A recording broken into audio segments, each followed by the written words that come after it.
Assalamualaikum warahmatullahi wabarakatuh. Salam sejahtera untuk kita semua. Salam Om Swastiastu. Namo Buddhaya. Salam kebajikan. Salam agama tauhid. Salam persatuan agama di bumi Nusantara. Kepada yang terhormat Tuan Guru Mursyid kami, alhamdulillah pada kesempatan kali ini masih bersama kami di channel Perawat Ngaji Ma'rifat. Pada kesempatan kali ini kami akan mengulas tentang hadis riwayat Al-Baihaqi. Hadis riwayat Al-Baihaqi, Rasulullah Muhammad bersabda, akan datang suatu zaman pada manusia di mana pada waktu itu tidak tinggal Islam kecuali namanya saja, dan tidak tinggal Al-Quran melainkan tulisannya saja. Masjid-masjid dibangun megah namun kosong dari petunjuk, dan ulama mereka adalah makhluk yang terjelek yang berada di kolong langit.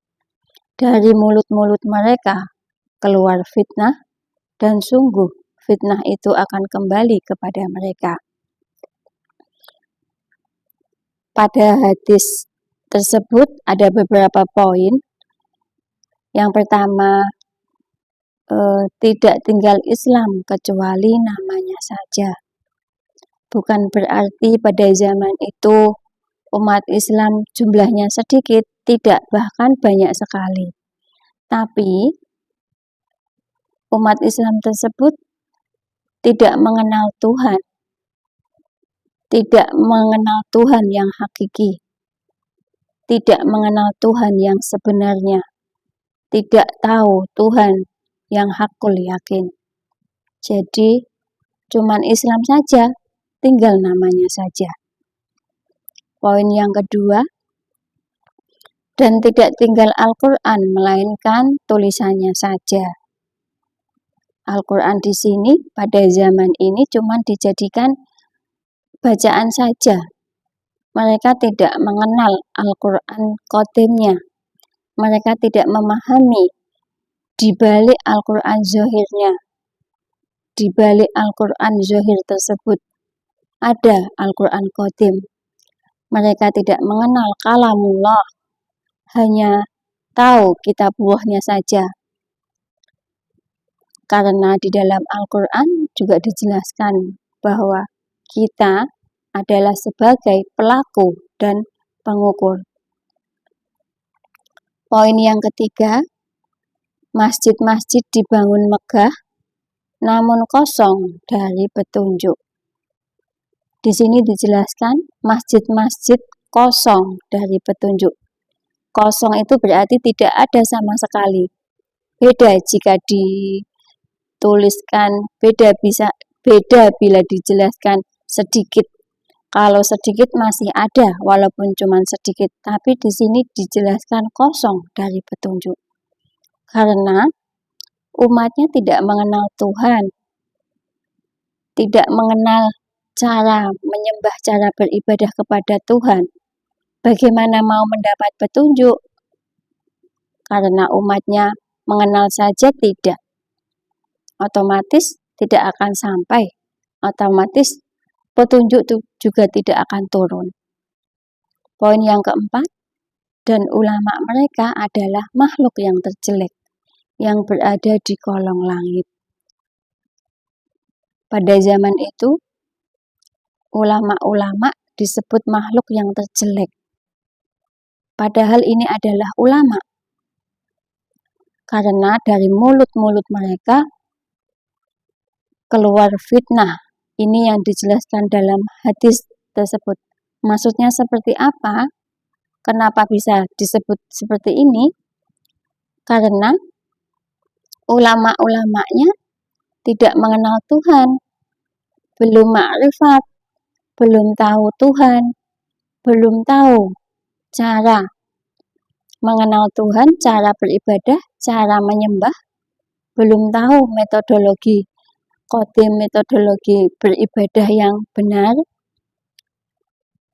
Jadi Bagaimana ibadah mereka bisa sampai? Ibadah mereka tidak sampai karena tidak mengenal Tuhan.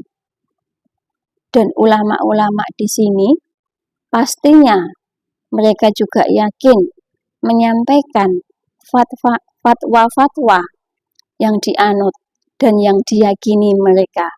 Sehingga dari mulut-mulut mereka, dari apa yang disampaikan ulama-ulama tersebut, banyak ulama lain yang mendengarkan, ikut menganut pula apa yang diomong dari ulama tersebut. Nah, inilah yang dapat menimbulkan fitnah karena tidak membimbing ke jalan yang benar, bahkan bisa malah membimbing ke jalan kesesatan. Nah, ini yang disebut dengan fitnah. Dan bahkan kadang atau mungkin banyak juga dari ulama-ulama tersebut malah mengambil keuntungan pribadi dari posisinya. Jadi carilah ulama-ulama yang bisa menerangkan, yang bisa menjelaskan cara mengenal Tuhan yang hakiki, cara beribadah, cara menyembah yang benar, yang bisa sampai kepada Tuhan. Ulama ini adalah ulama yang beserta Allah, ulama billah, ulama yang terpimpin Allah, bukan ulama bisyaitan. Jika ulama tersebut tidak beserta Allah, berarti beserta syaitan. Na'udzubillah min dzalik. Demikian yang bisa kami sampaikan. Semoga bermanfaat.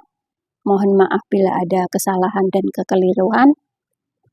Salam lintas agama, salam ta'lim ma'rifat, salam pembaharuan agama, salam persatuan agama di bumi Nusantara. Ini adalah praktek Thariqah Naksabandiyah Khalidiyah Nusantara. Ilahi anta maksudi waridhoka matlubi. Wassalamualaikum warahmatullahi wabarakatuh.